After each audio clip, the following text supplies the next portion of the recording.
Tipikal yang kayak gini nih ganggu banget tau. Ketika lo lagi seneng atau apa tiba-tiba ada orang komen, nih tipikal tante-tante yang kagak diundang tapi kayak berisik gitu. 15 janda, bidan, dan dokter di Ponorogo jadi korban penipuan kencan online. Astagfirullah. Mobilnya diambil lagi. Maksud gue, orang nyolong pun otaknya harusnya dipakai gak sih? Waduh, kalimat bapaknya. Aduh. Saya tahu pemerintah itu sibuk, tapi kalau bisa ya ditangani. Masih nggak enakan lu, kayak masih sopan banget. Ayolah tolong pemerintah, yuk. Yuk bisa, yuk.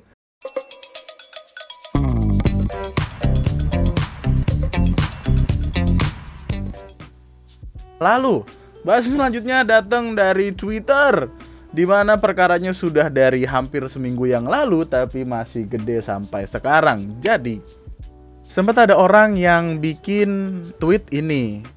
Intinya dia pengen nyeritain kakaknya yang nikah dengan budget 86 juta untuk undangan 400 orang. Orang tuh ada yang komen, ada yang ikut seneng gitu, kayak wah bisa ya gitu, budget nggak perlu yang segimana gedenya, tamu bisa banyak dan bisa happy gitu. Lalu ada salah satu orang yang nge-quote retweet dengan kalimat kayak, aku nikah tahun 2021 gratis karena di KUA doang, terus foto belakang pohon pisang. Ini komen-komennya langsung pada positif, langsung kayak yang baik gitu, terus mempertanyakan kayak, ngomong ke keluarganya gimana kak, yang namanya nikah KUA doang gitu. Terus yang bersangkutan nge-tweet, ngomong aja mau nikah di KUA, soalnya ada pengalaman pas nikahan kakak, agak capek duduk sama banyak orang yang gak dikenal. Nah gitu. Jadi kayak secara keluarga, secara kedekatan, baiklah gitu. Jadi nikah di KUA aja gak masalah. Terus kalau lu tanya kenapa nikah di KUA bisa gratis, ya emang gratis kalau misalkan di hari kerja. Waktu itu juga gue sempat ditawarin kayak, mau nikah di KUA atau enggak gitu. Gue kan akadnya hari Selasa, resepsinya hari Minggu. Sempat ditawarin kayak kalau mau nikah di KUA gratis kok gitu, selama masih hari kerjanya gitu. Terus juga selain gratis kan KUA ya segitu aja gitu, kantor doang, jadi yang datang tidak perlu banyak dong gitu maksudnya. Lumayan gitu. Nah tiba-tiba out of nowhere bermunculanlah komen-komen yang menyayangkan hal tersebut terjadi. Orang-orang bacot yang kayak kagak tahu maksudnya apa tiba-tiba ngerusuh. Ada salah satu orang yang bilang kayak, ceweknya udah effort nih, udah beli kebaya, pakai makeup, cakep segala macem, tapi kok cowoknya cuman pakai jas sama topi ngabers. Wah. Gua harap ceweknya ngebikin keputusan yang tepat. Perkara ini itu langsung wah rasio banget nih langsung nih. Wah gitu. Orang langsung pada menyayangkan kalimat ini dong. Ini dari mana ini? Astagfirullahaladzim. Nih tipikal yang kayak gini nih ganggu banget tau. Ketika lo lagi seneng atau apa tiba-tiba ada orang komen, nih tipikal tante-tante yang kagak diundang tapi kayak berisik gitu. Teman-teman, semoga kita tidak menjadi orang-orang yang merusak kesenangan orang lain ya. Jangan apa-apa memakai standar hidup kita. Selama mereka bahagia melakukannya dan selama itu tidak merugikan siapapun, saya rasa semua orang berhak untuk melakukan apa yang membuat mereka bahagia. Dan kita bisa lihat kayak ceweknya tuh gak apa-apa gitu. Mbak-mbaknya tuh gak perlu dibela karena mbak-mbaknya udah bahagia dengan pilihannya. Ada orang soto yang tiba-tiba datang kayak marah-marah. Apa sih lu? Apaan sih? Kenapa ngatur hidup orang? Terus mbak-mbaknya juga komen, ini aku yang pilihin kak, pas fitting juga sama aku, kebetulan selera kita sama, jadi aku gak keberatan. Aku gak keberatan, lalu Anda siapa tiba-tiba keberatan? Woi, Anda mau melihat siapa? apa yang lu bela gitu loh? Yuk nikahannya dia kok. Lu ngebiayain kagak? Iya, kontribusi apa ya? Naruh kontribusi dalam hidup dia juga enggak. Kenapa sih? Output dari pernikahan adalah kebahagiaan kedua mempelai. Kalau kedua mempelai merasa bahagia dengan caranya, ya itu sudah lebih dari cukup, alias komentar kita tak diperlukan lagi. Betul. Suka-suka orang mau nikahannya gede, mau nikahannya biasa aja, terserah mereka. Kenapa sih kecot? Aduh. Kocak lu. Siapa sih ini namanya? Ini siapa? Aduh, di saya sudah ditutup sih namanya. Aneh banget orang. Walaupun gue udah lewat, tapi gue selalu mendambakan pernikahan simpel, mending duitnya untuk biayain keluarga kecil yang baru dimulai daripada bayar untuk ego 1 hari doang. Diingat orang juga kagak. Nah ini kalimat ini kadang kalau dipikir-pikir bener juga ya. Gue sudah menikah. Soalnya gini, Revan tuh di skripnya kayak, jadi gimana tanggapan Bang Ardi sebagai satu-satunya yang sudah menikah di tim TNM ini? Wah. Tanggapan gue ya, orang yang ini, yang nge-tweet pakai bahasa Inggris ini, sotoy, udah gitu aja. Gue gak yakin dia udah pernah nikah dah. Kenapa sih lu? Repot amat. menyampaikan opini aja sih intinya. Opini jelek tapi. Kalau dia biar menyampaikan opini, jelek. Biar apa sih? Standarnya beda lah intinya mah. Bikin mikir, nih orang seenggak bahagia apa ya? Ada orang share kebahagiaan kok masih sempat dicari celah buat diomongin. Mantap. Ini kita lagi nggak ngomongin ini ya, ini tweet benerannya. Ini loh si orang yang ditutupin ini. Kita, apalagi di kalimatnya kayak semoga ceweknya ngambil keputusan yang benar. Lah, siapa lu? Keputusan dia bener by the way. Banyak udah happy, udah punya anak. Lu kapan Heh. Bacot bet, gue kesel aja sumpah dah. Sebagai orang yang sudah menikah, pasti ada beberapa omongan gak enak lah. Segimanapun nikahan lu ya, pasti lu akan ngedenger beberapa omongan yang gak enak gimana pun itu. Tapi kalau salah satunya adalah ini, bacot udah gitu doang. Lu bacot Lu tuh gak diajak. Masukin meme yang itu man. Lu tuh gak diajak. Udahlah diem. Orang lagi bahagia kok ngikut-ngikut aja ngerusuh. Nah ya, intinya kalau lu mau nikah ke KUA doang, monggo. Tapi pastiin hari kerja Senin sampai Jumat, di luar jam makan siang. Karena susunan nikah tuh, ya yang paling penting itu ngomong sama keluarga. Kemarin ada yang nanya gue, kira-kira kita bisa nggak ya nikah sama orang tapi cuma di KUA doang? Jawaban gue mungkin bisa. Kalau kalian berdua setuju mungkin bisa. Tapi yang nikah tuh nggak kalian berdua doang. Ada keluarga dia, ada keluarga elu, ada yang gimana, banyak pertimbangannya. Kalau lu bisa menyelesaikan pertimbangan itu dengan cara yang baik, ya nggak apa-apa. Yang penting happy. Lumayan lo itu buat kredit rumah, buat kredit mobil, buat kredit kulkas mungkin biaya nikahan lu bisa. Anyway, bahasan selanjutnya, banyak perempuan tertipu karena dating apps. Waduh. Ponorogo ramai lagi. Setelah kemarin ramai siswa yang hamil di luar nikah, siswi maksudnya. Sekarang ada penipu yang udah berhasil nipu banyak perempuan. Persis kayak Tinder Swindler. Sebuah series di Netflix, lu tonton, bagus itu. Jadi pelaku ini ketahuan setelah salah satu korban, yaitu dokter yang lagi magang di salah satu rumah sakit, melapor ke polisi setelah mobilnya itu dibawa kabur sama pelaku. Modus yang dilakukan oleh pelaku ini, awalnya dia itu main dating apps atau ikut perjodohan gitu. Nah kan udah kenal nih sama sang perempuan, akhirnya diajak keluar lah perempuannya sama si korban. Kalau yang dokter muda ini diajak bertemu di hotel untuk menginap. Saya tidak akan bertanya kenapa ya, gitu aja, kita ambil itu dulu. Dan setelahnya korban meminjam mobil korban, terus dibawa kabur, anjing. Emang niat dari awal udah nipu. Buat cewek-cewek, kalian harus lebih mengenal laki-laki sebelum mau diajak ketemu, betul? Apalagi kalau ketemuannya itu sampai nginep di hotel, betul? Jangan pernah percaya laki-laki yang baru kamu temui, betul? Laki-laki yang udah lu kenal sebulan, setahun aja tuh bisa gila otaknya tiba-tiba. Karena mobilnya dibawa kabur, korban akhirnya lapor polisi. Ternyata pelaku ini udah berhasil nipu 15 perempuan. Dari mulai janda, dokter, bidan, perempuan yang belum punya pasangan, perempuan setengah laki-laki, perempuan tanah jahanam. Ya, apaan sih, Pan? Apaan sih? Kenapa sih lu? Modus yang dipakai juga nggak beda jauh. Polanya itu sama, ketemu di dating apps atau perjodohan gitu. Terus mereka ketemuan, terus pelaku merampas harta korban. Pelaku ini juga udah ditangkap sama pihak kepolisian ya. Yang mana ketika lu lihat mukanya, tidak terlalu. Kita nggak boleh. Semua wanita itu cantik, semua laki-laki itu tampan. Semuanya sama di hadapan Allah. Tapi kalau misalkan gue jadi cewek, terus gue ditanya mau nggak sama dia, gue sih enggak. Otaknya emang. Aplikasi apa? Tinder. Lawan jenis apa? Dia nanya apa tadi? Dengar gue pakai pelet atau enggak gitu. Katanya enggak tahu dah. 15 janda, bidan, dan dokter di Ponorogo jadi korban penipuan kencan online. Astagfirullah. Setelah berkenalan dengan korban, pelaku penipuan tersebut mengajak korban kencan dan menginap di Hotel Gajah Mada Ponorogo. Aduh, habis makan ngantuk nih. Tapi kalau tidur di mobil kayaknya nggak enak, kalau pulang jauh. Bila kesini ada tahu gitu.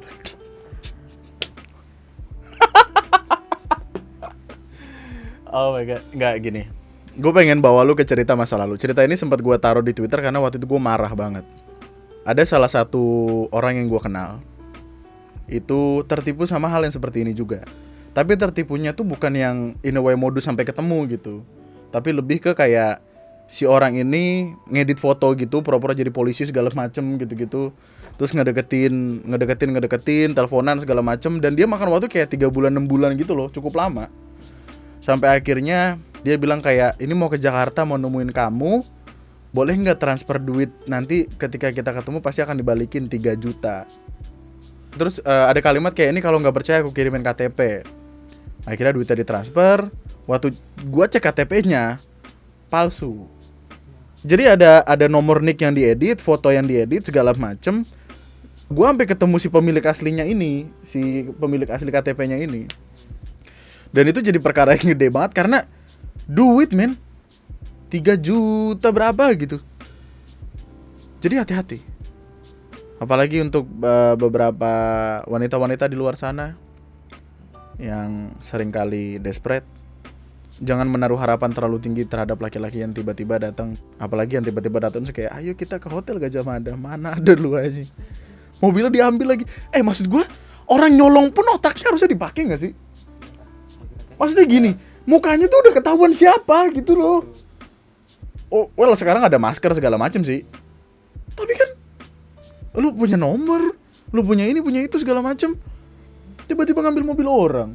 Tapi kan korbannya 15. Jadi kan mungkin maksudnya 15-nya tuh 14 tuh kan enggak terjadi apa-apa, aman gitu mungkin maksudnya. Oh. Jadi maksud lu karena dia sudah mencoba sampai 14 kali tersebut, di ke-15 kali dia jadi semakin berani, bahkan sampai berani untuk mengambil mobil. Karena tuh korban-korban gue sebelumnya belum ada yang mengaku.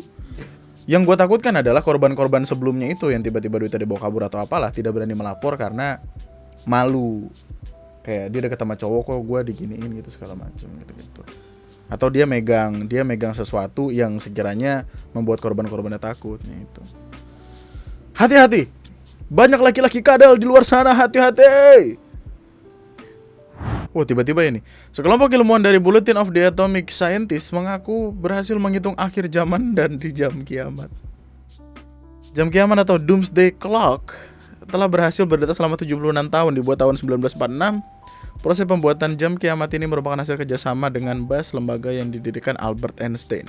Jam kiamat dihitung berdasarkan ancaman pemusnahan seperti ketenangan atau penyakit pandemi. Terus, kapan kiamatnya? Jam kiamat ini adalah sebuah desain yang memperingatkan publik tentang seberapa dekat kita dengan kehancuran dunia kita dengan teknologi bahaya buatan kita sendiri. Ini adalah metafora pengingat akan bahaya yang harus kita atasi jika ingin bertahan hidup di negeri ini. Jadi ini bukan jam kiamat, tentang kiamat secara spiritual, tapi pengingat aja banyak konflik yang terjadi di dunia ini kayak perang antar negara, pandemi, bla bla bla bla bla bla. Pokoknya masalah yang diciptain oleh manusia yang akan membuat kehancuran di bumi ini sendiri. Jadi kayak karya seni aja nggak sih? Jam kiamat ini menunjukkan 90 detik menuju midnight, yang berarti dekat banget sama kehancuran manusia. Ya. Mungkin kayak ketika nanti somehow ada orang ngituin nuklir, pas banget 90 detik baru dinyalain sama dia. Nah ini ayo. Nah mantap. 5, 4. Buat apa ya kita bikin kayak gini? 3. Aduh, 2. Takut putrinya celaka, tambal sendiri jalan berlubang. Respect. Tukang beca 62 tahun di Lamongan. Gufron tak mau anaknya celaka karena tiap hari lewat situ. Respect. Pukul dan hancurkan aspal bekas buat tutup lubang. Respect bapak. Pada tanggal 1 Februari terdapat bapak yang bernama Gufron yang sudah berusia 62 tahun. Respect. Yang merupakan tukang ojek bentor sedang melakukan kegiatan yang menyentuh hati. Kegiatannya adalah bapak itu lagi benerin jalanan yang rusak yang berada di jalan desa dekat Kulon, Lamongan, dengan bahan seadanya yaitu bekas kerukulan aspal, palu, dan solar yang ia bawa menggunakan beca yang ia punya. Respect. Kegiatan tersebut telah ia lakukan selama 2 hari dan hanya seorang diri saja. Ia memukul dan menghancurkan aspal bekas untuk menutupi satu demi satu jalan berlubang di area tersebut. Ia melakukan kegiatan tersebut dengan ikhlas karena memiliki waktu longgar. Ia mulai sejak subuh. Respect. Alasan kenapa ia melakukan kegiatan tersebut karena ia hanya ingin anaknya yang pulang lewat jalan tersebut bisa pulang secara aman. Karena menurutnya jalan tersebut rawan kecelakaan karena setelah tikungan langsung bertemu dengan jalan rusak. Pak Gufron berharap nih agar pemerintah desa tersebut bisa turun dan menangani jalan tersebut. Karena selain jalan yang berlubang, penerangan jalan umum tersebut juga minim sehingga menambah tingkatnya bahaya. Tidak bisa, Pak. Lagi sibuk. Aku mau 9 tahun. Aku tidak butuh terang-terang. Aku tiba-tiba ada apa? Banyak yang lain. Masih banyak yang lain yang harus dilakukan, Pak.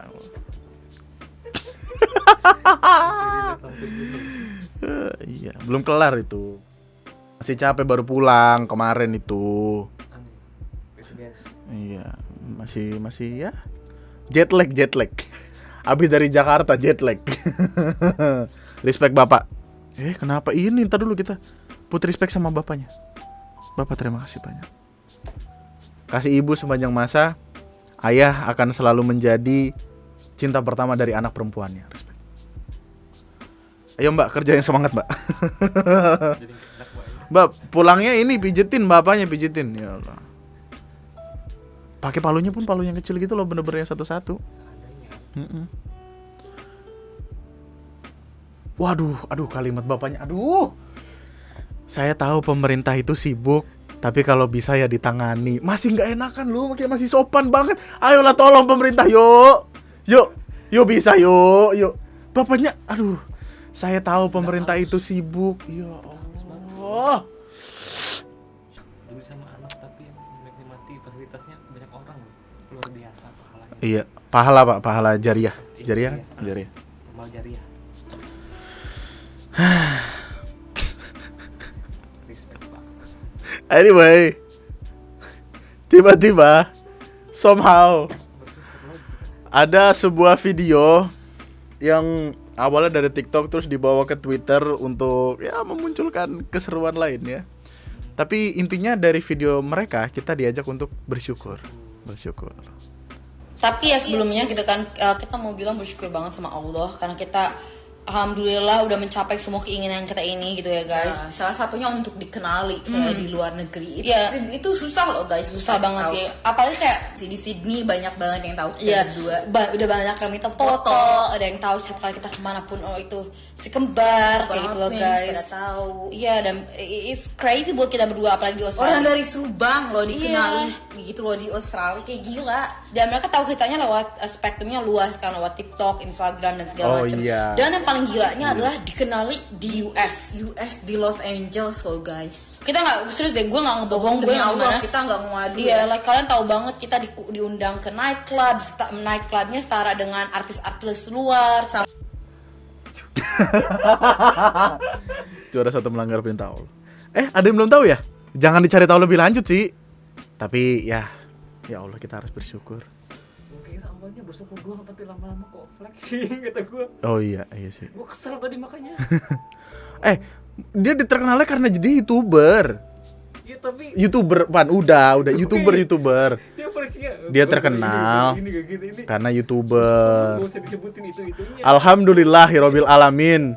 Wassalatu wassalamu umuri dunya waddin. Wabi nasta'in wa ala alihi wasahbihi ajmain amma ba'du. Amin. Sebut warganet iri dengki dengan jual di Mana aja? di dis ini.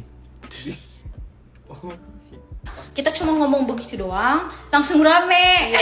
Tapi sepertinya kalian semua dengki, kayak tersinggung, kayak bother apa gitu loh, keganggu gitu loh guys, dengan pencapaian kita berdua gitu loh. Sampai harus memutar-mutar kan kata-kata kita. Terus kalian menjut-jut kita, gak usah bawa-bawa Allah lah gini gitu.